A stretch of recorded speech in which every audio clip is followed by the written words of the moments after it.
तो चलिए दर्शकों, शुरुआत बिना देर किए करेंगे एक बड़ी खबर से। आज देश का आम बजट पेश किया जाएगा। 11 बजे का वक्त होगा जब वित्त मंत्री निर्मला सीतारमण इस देश का आम बजट पेश करेंगी। लेकिन सबसे महत्वपूर्ण यह है किस वर्ग को क्या मिलेगा, किसानों को लेकर क्या कुछ आज के बजट में खास रहने वाला है। ये वो तमाम सवाल हैं जिनका जवाब 11 बजे जब वित्त मंत्री निर्मला सीतारमण देश के आम बजट को पेश करेंगी, उस बजट पर सबकी नजरें बनी रहेंगी। फिजिकल डिफिसिट को लेकर सबसे बड़ी उम्मीद यह है क्योंकि कोविड के बाद से लगातार इस देश का फिजिकल डिफिसिट बढ़ा ही है। ऐसे में इस बजट में क्या कुछ होगा, फिजिकल डिफिसिट को लेकर इस पर नजर बनी रहेगी। कैपिटल एक्सपेंडिचर क्या कुछ होगा, इसको लेकर सबसे महत्वपूर्ण अपडेट आज 11 बजे के बाद हालात स्थितियां साफ हो जाएंगी। आत्मनिर्भर भारत, क्योंकि इस वक्त ट्रेड को लेकर वैश्विक पटल पर जो सिचुएशन है, जो हालात हैं, उन हालातों के बीच आत्मनिर्भर भारत को लेकर क्या मसौदा इस बजट में होगा, यह भी बहुत महत्वपूर्ण है। और बात पर्सनल इनकम टैक्स स्लैब की, इसमें आम आदमी को कितनी राहत मिलेगी, इसका भी आज खुलासा हो जाएगा। तो यानी कि बढ़ती जीडीपी ग्रोथ के बीच आज का यह बजट हर एक आम आदमी के लिए बहुत महत्वपूर्ण है।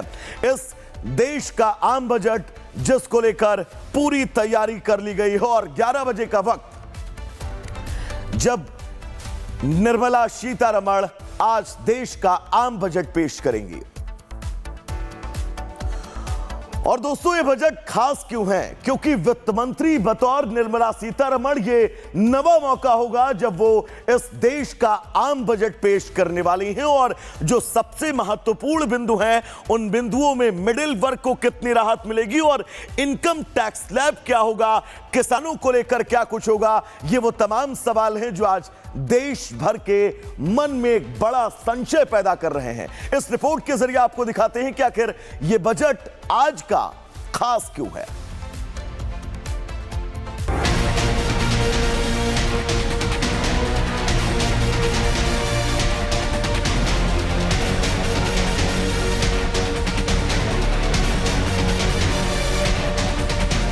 रविवार की सुबह और नजरें देश की संसद पर। भले ही छुट्टी का दिन है, लेकिन भारतीय अर्थव्यवस्था के लिए एक सुपर संडे है। वित्त मंत्री निर्मला सीतारमण सुबह 11 बजे अपना नौवां बजट भाषण शुरू करेंगी। इस बार का बजट इसलिए भी खास है क्योंकि वैश्विक अनिश्चितताओं के बीच भारत की 7% विकास दर को बरकरार रखने का रोड मैप तैयार किया जाएगा। जब वित्त मंत्री निर्मला सीतारमण संसद में अपना डिजिटल टैबलेट निकालेंगी तो धड़कनें 140 करोड़ भारतीयों की भी बड़ी होंगी। मोरारजी देसाई के बाद लगातार सबसे ज्यादा बजट पेश करने का रिकॉर्ड अब निर्मला सीतारमण के नाम होने जा रहा है। लेकिन इस बार चुनौती पुरानी है और उम्मीदें नई। देश के करोड़ों मिडिल क्लास परिवारों और सैलरीड लोगों की धड़कनें तेज हो गई हैं। लोगों के मन में टैक्स, महंगाई और राहत को लेकर सवाल उठने लगे हैं। आम उपभोक्ताओं की सबसे बड़ी उम्मीद व्यक्तिगत आयकर में राहत को लेकर है। बजट से पहले मिडिल क्लास सरकार से कुछ ऐसे फैसलों की उम्मीद लगाए बैठी है जो उन्हें महंगाई और टैक्स के बोझ से राहत देने के साथ साथ उनकी बचत को भी मजबूत कर सके। इस साल के बजट से आम जनता से लेकर कारोबारी तक सभी को काफी उम्मीदें हैं। इसके अलावा लोगों की नजरें इस बात पर भी हैं कि क्या महंगाई कम करने के लिए कुछ चीजें सस्ती होंगी और रोजमर्रा के खर्च में राहत मिलेगी या फिर नहीं। हम ये पूरी उम्मीद रखते हैं कि अभी भारत सरकार ने जीएसटी हमारे जो बिजनेस है उसके ऊपर कम किया है, उसका हम बहुत बहुत स्वागत करते हैं।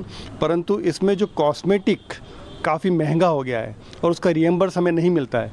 हम गवर्नमेंट से, वित्त मंत्री जी से अपील करना चाहते हैं कि वो जो कॉस्मेटिक खरीद के ऊपर रिएम्बर्स मिले, वो छूट हमें मिलनी चाहिए। सबके ऊपर अभी विषम परिस्थितियां हैं, संकट आ रहा है।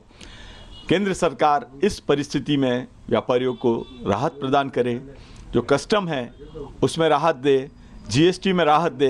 हम यही उम्मीद करते हैं ताकि हम सर्वाइव कर सकें। केंद्र सरकार के आने वाले बजट को हम देखते हैं कि पर्यटन के क्षेत्र में भी कुछ नया होना चाहिए। सर्वप्रथम तो जो नई होटल्स के नव निर्माण होते हैं उस पर जो जीएसटी की इनपुट नहीं मिलती है कंस्ट्रक्शन पे, उसकी इनपुट हमें दी जानी चाहिए। इसी के साथ कनेक्टिविटी को लेकर अभी उदयपुर में जो इंटरनेशनल फ्लाइट्स नहीं है वो आरंभ होनी चाहिए। सूत्रों के मुताबिक वित्त मंत्री निर्मला सीतारमण बजट में 5 बड़ी घोषणाएं कर सकती है। पहला, 13 लाख तक की कमाई टैक्स फ्री। पिछले बजट में नई टैक्स व्यवस्था के तहत टैक्स फ्री आय की सीमा 12 लाख रुपए तक बढ़ाई गई थी। अब चर्चा है कि सरकार टैक्स स्लैब में और बदलाव कर सकती है। पति पत्नी के लिए जॉइंट टैक्सेशन जैसे विकल्प पर विचार कर सकती है। अगर ऐसा होता है तो मध्यम वर्ग की बचत बढ़ेगी और खपत को सीधा समर्थन मिलेगा। किसान सम्मान निधि बढ़ने की उम्मीद।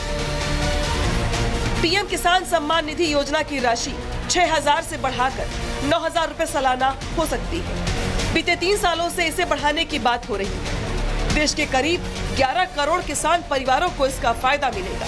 3,000 रुपए की एक्स्ट्रा राशि से किसान अपनी खेती की छोटी मोटी जरूरतों को पूरा कर सकेंगे। रेल इंफ्रास्ट्रक्चर मजबूत करने पर जोर। सरकार नई ट्रेनें चलाकर 2030 तक रिजर्वेशन की वेटिंग लिस्ट खत्म करना चाहती है। ऐसे में 300 से ज्यादा अमृत भारत और वंदे भारत ट्रेनों का ऐलान हो सकता है। पिछले बजट में रेलवे के लिए 2 करोड़ 65 लाख करोड़ रुपए का बजट अलॉट हो सकता है। यह अब तक का सबसे बड़ा रेल फंड है। इस बार भी इसके बढ़ने की उम्मीद है। पीएम सूर्य घर योजना का होगा प्रसार। केंद्र सरकार का लक्ष्य मार्च 2026 तक 40 लाख और 2027 तक 1 करोड़ घरों को सोलर ग्रिड से जोड़ना है। इस योजना से सरकार को अपना लक्ष्य तेजी से हासिल करने में मदद मिलेगी। दिसंबर 2025 तक 19 करोड़ 65 लाख से ज्यादा पैनल लग चुके हैं। सब्सिडी बढ़ने से 2 केवी का सिस्टम लगवाने वाले परिवारों को सीधे 20,000 रुपए की एक्स्ट्रा बचत होगी। इससे न केवल परिवारों को मुफ्त बिजली मिलेगी, बल्कि वो एक्स्ट्रा बिजली को ग्रिड को बेचकर कमाई भी कर सकेंगे। आयुष्मान भारत का दायरा बढ़ाने की तैयारी। सरकार आयुष्मान भारत योजना का दायरा बढ़ा सकती है। वर्तमान में 70 साल से ऊपर के बुजुर्गों को इस योजना का फायदा मिल रहा है। इसे घटाकर 60 साल किया जा सकता है। साथ ही सालाना 5 लाख मुफ्त इलाज की लिमिट को भी बढ़ाया जा सकता है, ताकि कैंसर और हार्ट सर्जरी जैसी गंभीर बीमारियों का खर्च कवर हो सके।